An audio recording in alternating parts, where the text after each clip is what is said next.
بسم اللہ الرحمن الرحیم۔ السلام علیکم دوستو، میں معذرت چاہتا ہوں کہ یہ ویڈیو تھوڑی لیٹ ہو گئی۔ انفیکٹ ایک سیڈ ڈیمائس ہو گیا تھا فیملی میں اور ہمیں اس میں جانا پڑا، تو اب انشاءاللہ آئندہ کوشش ہوگی کہ کوئی دن یا کوئی کم از کم زیادہ وقفہ نہ ہو۔ تو چلتے ہیں جناب اپنے نیکسٹ ویڈیو کی طرف، اور جیسا کہ میں پھر دہرا دوں کہ ہم پڑھ رہے تھے آرٹیکل 8 آئین کا، اور آرٹیکل 8 پڑھ کے جب ہم فرسٹ شیڈول پہ گئے تو فرسٹ شیڈول پہ ایک نمبر آف لاز لکھے ہوئے تھے، وہ قوانین جو فنڈامنٹل رائٹس سے ابو ہیں، یعنی بنیادی قوانین سے اوپر ہیں، بالا ہیں۔ ان قوانین کو دیکھ رہے تھے ہم کہ وہ کیوں بالا ہیں، کیسے بالا ہیں اور کب تک بالا رہیں گے۔ تو ہم نے کافی سارے لا ڈسکس کر لیے ہیں۔ فرسٹ شیڈول کا پارٹ 1 تقریباً ختم ہو گیا، بلکہ 100% ختم ہو گیا۔ اب ہم پارٹ 2 کی طرف جا رہے ہیں۔ پارٹ 2 میں جناب پہلا قانون جو لکھا ہوا ہے وہ ہے the minerals acquisition and transfer order 1961، provincial order number 8 of 1961۔ اب آپ یہ دیکھیں، اس میں ایک چیز واضح ہوتی ہے کہ 1961 کا یہ پریزیڈنشل آرڈر ہے، دیٹ مینس کہ ایوب صاحب کے آئین 1962 سے بھی پہلے کا۔ تو کیا تھا اس میں، اس پریزیڈنشل آرڈر میں جناب؟ وہ یہ تھا کہ ایکسکلوزیو کنٹرول دیا گیا تھا وفاق کو، یعنی فیڈریشن کو ایکسکلوزیو کنٹرول دیا گیا تھا لینڈ سے ریلیٹڈ جو نیچرل ریسورسز ہیں، اس میں منرلز ہیں، اس میں گیس ہے، اس میں تیل ہے، کوئی بھی چیز ہے جو زمین سے نکل رہی ہے، اور اس پہ ایکسکلوزیو کنٹرول تھا فیڈرل گورنمنٹ کو، فیڈریشن کو ان ادر ورڈز۔ تو ظاہر ہے بعد میں اس کو 1962 کے کانسٹیٹیوشن کے فرسٹ شیڈول میں بھی یہ تھا، اور ابھی 1973 کے جب کانسٹیٹیوشن آیا، میں غلط کہہ گیا ہوں، 1962 کے اس میں نہیں تھا، بلکہ 1973 کے کانسٹیٹیوشن میں اس کو پروٹیکشن دی گئی کہ اگر کسی وقت کسی کی زمین سے آئل نکل آتا ہے یا تیل نکل آتا ہے تو وفاق کو چاہے کہ وہ زمین اس کا کنٹرول لے لے اور اس کو اپنے تصرف میں لا جائے۔ اس میں ظاہر ہے کسی کے اگر بنیادی حقوق پامال ہوتے ہیں، جیسا کہ ہیں کہ ہر بندے، ہر شہری کو اپنی جائیداد کو اپنے تصرف میں لانے کا مکمل اختیار ہے، تو اگر وہاں سے تیل نکل آتا ہے یا گیس نکل آتی ہے تو گورنمنٹ کو یہ اختیار ہے کہ وہ وہاں سے اس کی پراپرٹی کو ایکوائر کر لے، اس کی سراؤنڈنگ کو ایکوائر کر لے اور وہاں سے ایکسپلائٹیشن شروع کر دے۔ اس نیت سے ایکسکلوزیو کنٹرول دیا گیا تھا اس کو، اس اسٹیچیوٹ کے ذریعے، جس کا نام تھا the minerals acquisition and transfer order 1961۔ اب سوال یہ پیدا ہوتا ہے کہ اب کیا اس کا اس فرسٹ شیڈول میں ہونا درست ہے کہ نہیں؟ اس سوال کو جب ہم نے پیچھا کیا تو پتہ یہ چلا کہ آئین کے اندر جو 18ویں ترمیم کی گئی، 18ویں ترمیم نے اس اسٹیچیوٹ کو یا اس 1961 کے آرڈر کو بالکل مفلوج کر دیا، یعنی آپ کہہ لیں کہ انیفیکٹو کر دیا۔ 18ویں ترمیم میں آئین کے اندر چند ایسی امینڈمنٹس کی گئیں کہ جنہوں نے اس کو ختم کر دیا، اور اس کے علاوہ اوگرا آرڈیننس 2002 اور باقی کافی ساری لیجسلیشن بعد میں آ چکی تھی، آلدو کہ وہ اس حد تک نہیں تھا، مطلب وہ پھر بھی اس کی ریلیونسی تھی وفاق کی طرف اس کا ایکسکلوزیو کنٹرول ہونے کے حوالے سے۔ لیکن 18ویں ترمیم نے کیا کیا کہ وہ تمام ریسورسز جو نیچرل ریسورسز جو زمین سے اٹیچ ہیں ان کو وہ صوبوں کا حصہ بنا دیا، اور اس طرح وفاق کو اور کمزور کرنے کی کوشش کی گئی، بلکہ کر دیا گیا۔ تو اب ہم یہ دیکھ لیتے ہیں کہ 18ویں ترمیم نے کون کون سے امینڈمنٹ کی جس سے یہ اسٹیچیوٹ جو ہے وہ انیفیکٹو ہوا۔ تو دیکھتے ہیں کہ وہ کون سا وہ تھا امینڈمنٹ جو کی گئی۔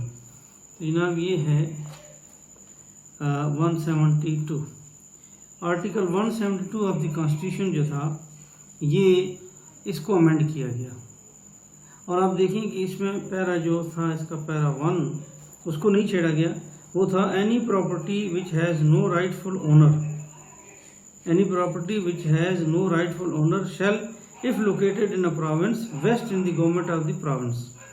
and in every other case in federal government. یعنی وہ جائیداد جس کا کوئی مالک نہیں ہے تو اس کی صوبائی گورنمنٹ مالک ہوگی اگر وہ صوبے کے اندر ہے، ادروائز وہ وفاق کے اس کا مالک ہوگا. اس کو تو نہیں چھیڑا گیا. اگلی جو پیرا 2 تھا 18ویں ترمیم سے کیا اس کو یہ دیکھتے ہیں. پیرا 2 تھا the lands, minerals and other things of value within the continental shelf or underlying the ocean. اب یہاں تھا within the territorial waters of Pakistan shall vest in the federal government. یہاں within کو ہٹا کے beyond کر دیا گیا. beyond the territorial waters of Pakistan shall vest in the federal government. یعنی وفاق کو ٹیریٹوریل جورسڈکشن سے بھی باہر پھینک دیا گیا کہ یہاں تک ٹیریٹوریل جورسڈکشن ہے، وہاں سے آگے وفاق کا کنٹرول شروع ہوگا. یعنی کیا امینڈمنٹ ہوئی کہ کہاں یہ تھا کہ پورے ملک میں کہیں پر بھی لینڈ سے ریلیٹڈ کوئی چیز ہوگی تو وفاق اس کا مالک ہوگا، اور کہاں یہ کہہ دیا گیا کہ وہ صوبے مالک ہوں گے، اور صوبوں کے بعد اگر وہ ٹیریٹوریل واٹر میں ہے تو اس سے آگے وفاق کی جورسڈکشن ہوگی. تو اسی کا پیرا 3 تھا جو بھی 18ویں ترمیم میں ہی ڈالا گیا، جو پہلے نہیں تھا. وہ کہتا ہے subject to the existing commitments and obligations mineral oil and natural gas within the province اور the territorial waters adjacent thereto shall vest jointly and equally in that province and the federal government. بڑی مہربانی صوبوں کی. یہاں آ کے انہوں نے کہا کہ جی نہیں، جو تو ٹیریٹوریل واٹر میں ہوگا یعنی سمندر کے اندر ہوگا، ٹیریٹوریل واٹرز کے اندر، اس میں وفاق بھی حصے دار ہوگا اور صوبہ بھی، اور دونوں کا برابری پہ کنٹرول ہوگا. اب سوال یہ پیدا ہوتا ہے کہ یہ 172 میں یہ چیزیں ڈالی گئیں، اس سے مقاصد کیا تھے جو حاصل کیے گئے؟ اگر تو مقصد تھا صوبوں کی آزادی تو وہ تو آلریڈی 2 آرٹیکل ایسے ہم بھی آئین سے ہم پڑھیں گے جس میں نیچرل ریسورسز پہ صوبوں کا حق ون وے اور دی ادر تسلیم شدہ تھا.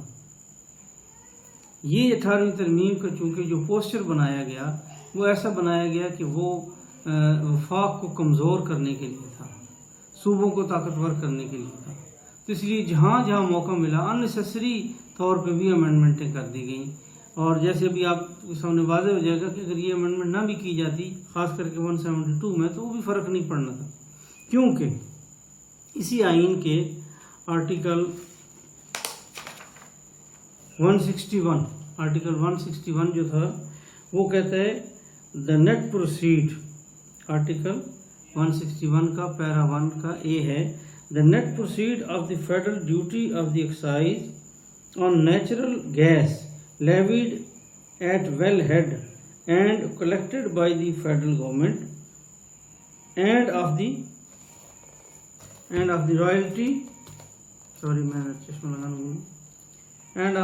royalty collected by the federal government shall not form part of the federal consolidated fund and shall be paid to the province in which the wellhead of the natural gas is situated.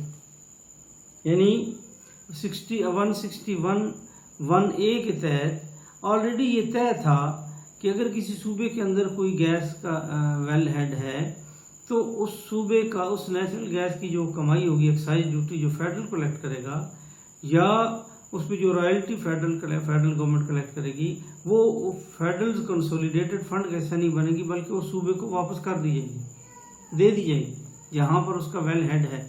اب آگے دیکھتے ہیں پیرا 2 میں کیا ہے. The net proceed of the federal duty of excise on oil levied at wellhead and collected by the federal government shall not form part of the federal consolidated fund and shall be paid to the province in which the wellhead of oil is situated. یعنی وہاں gas کی بات کی، یہاں oil کی بات کی کہ اگر کسی صوبے میں تیل نکل آتا ہے تو وہ تیل نکال کے اس پہ جو ایکسائز ڈیوٹی کلیکٹ کرے گی فیڈرل گورنمنٹ یا رائلٹی کلیکٹ کرے گی وہ جو ہے فیڈرل کنسولیڈیٹڈ فنڈ کے حصہ نہیں ہوگی بلکہ وہ اس صوبے کو دے دی جائے گی جس صوبے کے اندر وہ کنواں ہے. اس کے علاوہ صوبوں کو اسی کانسٹیٹیوشن کے ایک اور آرٹیکل کے تحت بھی نیچرل ریسورسز پہ ان کے حق کو تسلیم کیا گیا تھا اور وہ تھا جناب آرٹیکل 158. آرٹیکل 158 یہ کہتا ہے the province in which a well head of natural gas is situated shall have precedence over other parts of Pakistan in meeting the requirements from the wellhead subject to the commitments and obligation as on the commencing day. اس کا مطلب یہ ہے کہ اگر کسی صوبے میں natural gas ہے تو اس صوبے کی ریکوائرمنٹ کو سب سے پہلے میٹ کیا جائے گا، اس کے بعد اس گیس کو پاکستان کے دوسرے حصوں تک پہنچایا جائے گا اور ان کو دیا جائے گا. یعنی جب یہ بھی حق تسلیم کر لیا گیا اور 161 میں یہ کہہ دیا گیا کہ ان سے جو کمائی فیڈرل گورنمنٹ کرے گی وہ اسی صوبے کو دے دی جائے گی، ان دو کانسٹیٹیوشنل گارنٹیز کے باوجود 172 کو امینڈ کیا گیا جسٹ ٹو کریٹ کہ وفاق کلیکٹ ہی نہ کرے.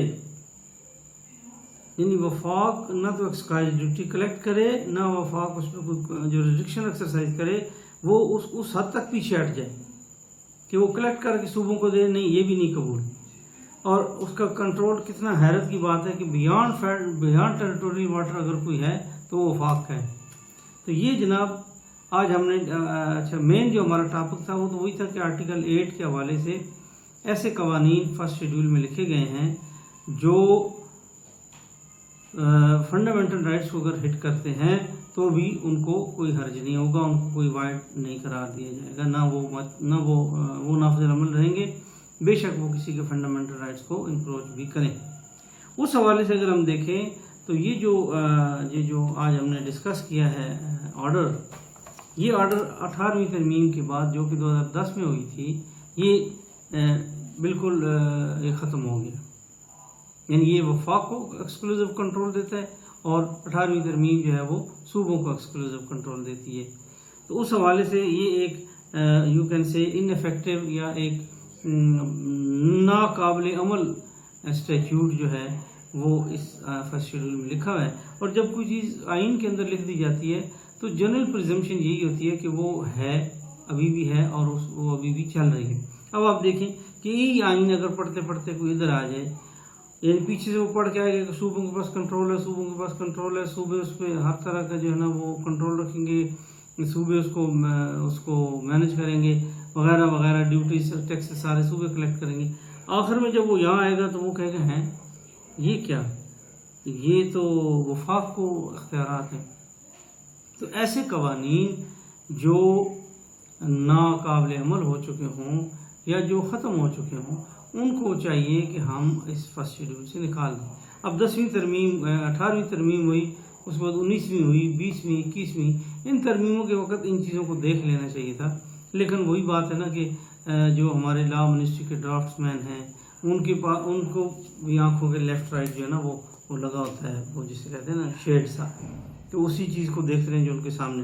اس وقت ان کے سامنے 18ویں ترمیم کے مقاصد تھے، وہ انہوں نے پورے کر دیے. ان کو کیا پڑی ہے کہ وہ لیفٹ رائٹ دیکھیں کہ اس سے کون کون سے لا اور افیکٹ ہوتے ہیں. تو یہ تھی جناب آج کی ہماری ویڈیو. ہم نے یہ ثابت کیا کہ ایک اور قانون جو فرسٹ شیڈول میں لکھا ہوا ہے وہ ناقابل عمل ہو چکا ہے، آف نو لیگل افیکٹس ہو چکا ہے، لیکن اس کے باوجود وہ لکھا ہوا ہے.